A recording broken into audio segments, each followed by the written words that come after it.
We're going to welcome Stacy Malkan, who's joining us right now by phone. She is the spokesperson for Proposition 37 in California. This is the effort to label GMOs on the foods. So it would simply require foods that contain genetically modified ingredients to say so on the label. You know how you have an ingredients label? Well, the big food giants out there, they want that label to say none of your business. They want to poison you with GMOs and do it in stealth mode, secretly, deceptively, so that you don't even know what you're eating and you can't even have a choice to know what you're eating. But to fight that, we've got Proposition 37, which so far is going pretty well in California, and Stacy Malkan joins us by phone to help give us the latest news on that proposition. Her website is CA-RightToKnow.org. CA, as in California, RightToKnow.org. Is Stacy with us? Hello, Mike. Thanks so much for having me. Hey, great. Thanks for joining us, Stacy. It's great to have you on the show. How are things going there with Proposition 37 so far?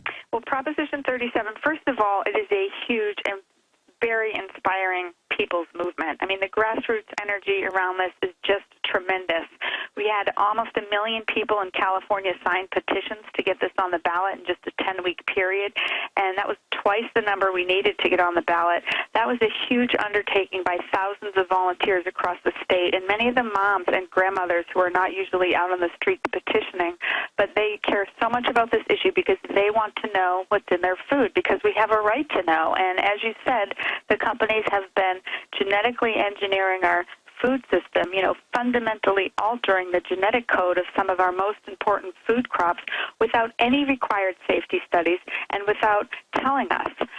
So this is a huge importance. A lot of the food on supermarket shelves, baby formula, kids' corn chips, cereal, all sorts of foods are genetically engineered, and that's been hidden. Well, yeah, just about I'm sorry to interrupt, but just about everything with corn in it is genetically engineered. And I'm sure you saw the study last week from French researchers that they fed these rats a lifetime of genetically modified corn, and those rats grew these grotesque, just horrifying, massive tumors so large that they had to literally drag the tumors with them as they tried to crawl across the floor. I mean, it was sickening. What are your thoughts on that research? God, well, that is a hugely important study because, stunningly, it's the first long-term animal study on GMOs that have been in the American diet for 15 years. And they found very concerning results, mammary tumors as well as liver and kidney problems and also premature death. So the findings were stunning, and the study's getting a lot of critiques. It was a small study and all this, but so important to point out that the industry is using the same study design for their studies, and they're very short-term studies. So what's happening is they're doing these short-term studies, finding indications of liver and kidney problems, and then what's the responsible thing to do if that's the case? If you really want to investigate what's the health effect of something, you do a longer-term study. They don't want to know. So the science has been suppressed and hidden, and now we have this first long-term feeding study showing really stunning results. But, Stacy, it's infuriating to know that this corn got into the food supply without a long-term animal study ever being conducted. How on earth did that happen where humans are eating this food for what could be a lifetime, but yet it was never studied beyond 90 days? I mean, that is insane. That's scientifically insane. That's a great way to put it, scientifically insane. I agree. The way it happened was back in the 90s when the vice president at the time, Dan Quayle, announced the government's policy on GMOs. And he said, we're going to treat these foods the same as regular foods, and so therefore we don't need to do safety studies and they don't need to be labeled. I mean, okay, not surprisingly, the policy was written by a former Monsanto lawyer, Michael Taylor, who then when he left the Bush administration went to work as a VP at Monsanto, and now he's back at FDA under the Obama administration. I mean, it's just incredible the power these companies have had over government policies, over the science, because you also, independent scientists can't research this stuff because of the patent restrictions. And it's just the FDA policy on its face. They're saying it's the same as regular food, yet Monsanto is spending how much money researching and patenting these seeds that are fundamentally different than from anything that's existed in the food system before. Well, yeah, they're not only fundamentally different. I mean, they're fundamentally toxic, and that's what it looks like the study is showing. Fundamentally, poisonous. I mean, how do you make a seed that grows poison in the kernel of the corn, which is what kills the insects that try to eat it, and then you say feed it to your children?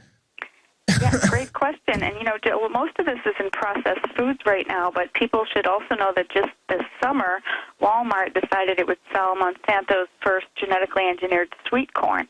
So in the supermarket, the corn on the cob that, looks the same as the corn on the cob we've eaten our whole lives, if you're buying it at Walmart, it could be very different because it was engineered to contain, like you were saying, an insecticide inside the corn. I think people want to know that, and they have a right to know. And so there's all this, everybody's talking about the science and the concerns raised by this study, and absolutely this stuff needs rigorous long-term research.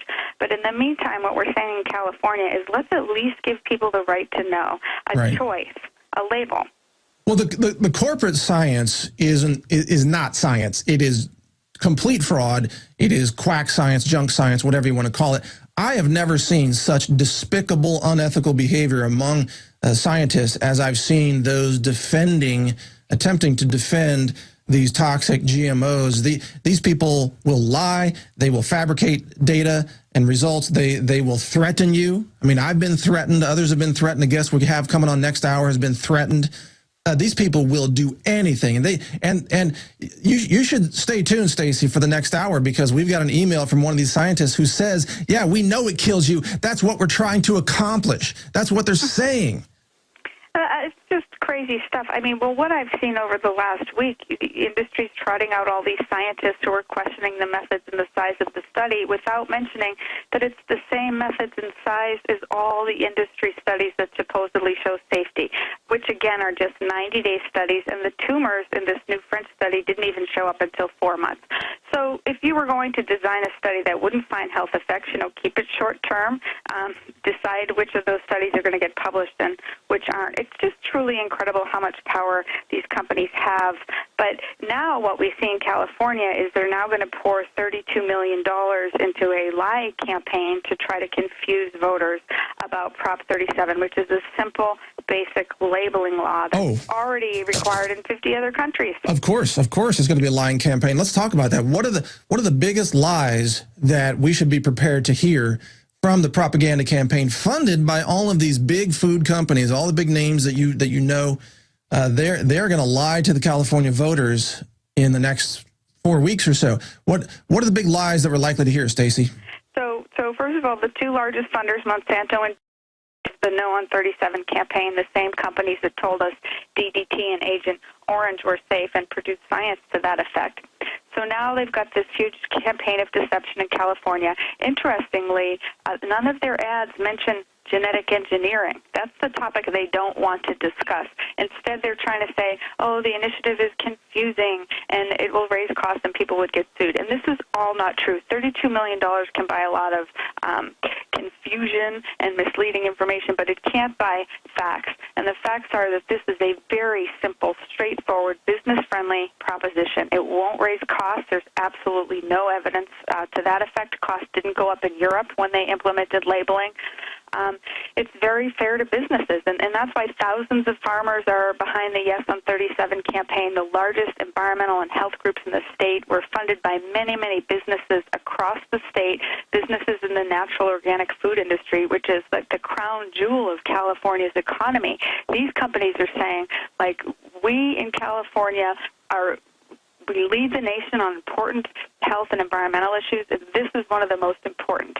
Stacey, we need to win this in California to bring transparency and fairness to our food system. We do need to win this, and I think we can win this. So, folks, go to California or carightoknow.org.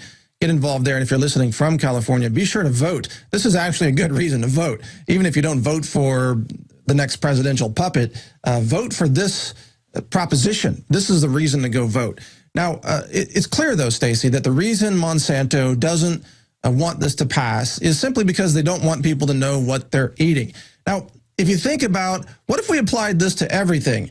What if the doctor that you visit, let's say, prescribed you a pharmaceutical, but he said, it's a secret what's in there. We're not going to tell you the name of it. And then you go to the pharmacy and you get your prescription filled, but it's written in code. And the pharmacist says, well, we don't want you to know what's in that bottle either. You're supposed to take these drugs and let it be a mystery because it's a corporate secret. You're not supposed to know what you're taking.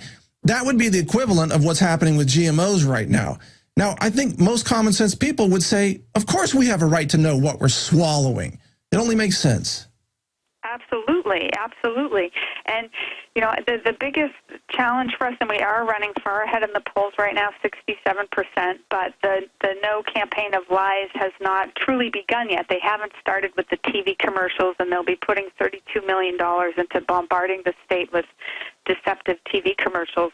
So for folks who want to help us win this fight, and I truly think this is the food fight of our lives, we may never get another chance to have such an impact on the food system just to bring transparency. And so please do check out our website, carightToknow.org. Now here's another thing. This issue is a people issue, people versus the corporations.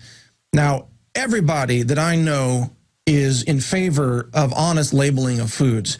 What's beautiful about Proposition 37 is that you've got the progressives behind it, you've got the conservatives behind it, you've got the libertarians behind it, you've got scientists supporting it, you've got moms and dads and everybody with children supporting it because they want to know what they're feeding their children, of course. This is an across-the-board issue of basic fundamental right to know, which, of course, is what your website is named after. Can you describe some of the diversity of support that you're seeing for this proposition, Stacy? Well, it's incredible. The polls show across the country 90% of people want genetically engineered foods to be labeled. And like you said, that's Republicans, Libertarians, Democrats. It's all demographics. People of faith see this as a religious issue because it's tampering with the food system. There are just so many reasons for support here. Farmers across the state, as I mentioned, businesses in California, the largest businesses that are doing sustainable farming and making natural products, all saying it's time to bring transparency and fairness to our food system because we have a right to know. People want to know. When 90% of the people want something and these companies are telling us that we can't have it, this is truly a test of our democracy. Do we have a democracy left? And I think we will prevail in California, but it's going to be a huge fight. And so if folks can join us, join our website, donate, every little bit helps, and it really is going to come down to money with this fight. We've got to get our message on the air. Well, and remember, this is the people brought this to possible legislation. I mean, the legislators wouldn't bring this to the floor because they're all bought off by these corporate interests. This is the people's effort across the board. The people put this on the ballot directly. Absolutely. And, yeah, it's incredible. More than 1 million people have asked FDA to label GMOs. They won't do it. 19 states, including California, have tried to pass laws. They can't get it done because of threats of lawsuits and intimidation tactics by the Monsanto lobby. Wow. Monsanto has got to be stopped. Let me just say that on the record. That is one of the most evil corporations, in my view, that has ever existed on this planet. They threaten the entire future of life on our planet, not just agriculture, but human life as well. Stacy, if this proposition passes, what's going to happen? Well, I think that what's going to happen is, first of all, we'll see labeling in California. I think there'll be huge pressure across the country. Other states have already said they're going to be putting forth bills. I think we'll see renewed pressure on the FDA. I think there's no stopping this movement. People are waking up they're seeing kids with allergies, they're seeing, loved ones with chronic diseases and wondering what's going on. And the people that I talk to out there who are the passion behind this movement, the moms, who are looking up online on websites like yours, what's happening with our food? Why are we seeing so much illness? And starting to research and finding very disturbing things about GMOs and about chemicals in our food system. And so I do think that we're seeing an awakening among consumers in general, but largely women and moms who are the ones that are buying the food for families and the products for homes. And saying, we don't want toxins in our food and our products. They better wake up, or their grandchildren are going to be born as mutants. I mean, literally. or they may not even have grandchildren. They may not have children. I mean, if they don't wake up, it's the end of the line for their genetic lineage. I mean, that's how serious this is. Well, I think women are waking up, and I think that, you know, this what we're doing in California is a huge part of just reaching the tipping point, because if we can win this, I think the pressure for change will be unstoppable. And, you know, we just have 6 weeks left, but we need all the help that we can get. So well said. Stacy Malkan, carightToKnow.org. Visit their website, folks. Help support this. This really matters. And, you know, and by the way, thanks for joining us, Stacy. It's great to have you on the show. Thanks so much for having me and for all your work, too, Mike. You bet. Ask yourselves, what are you doing in this time of great challenge? What are you doing to unlock minds?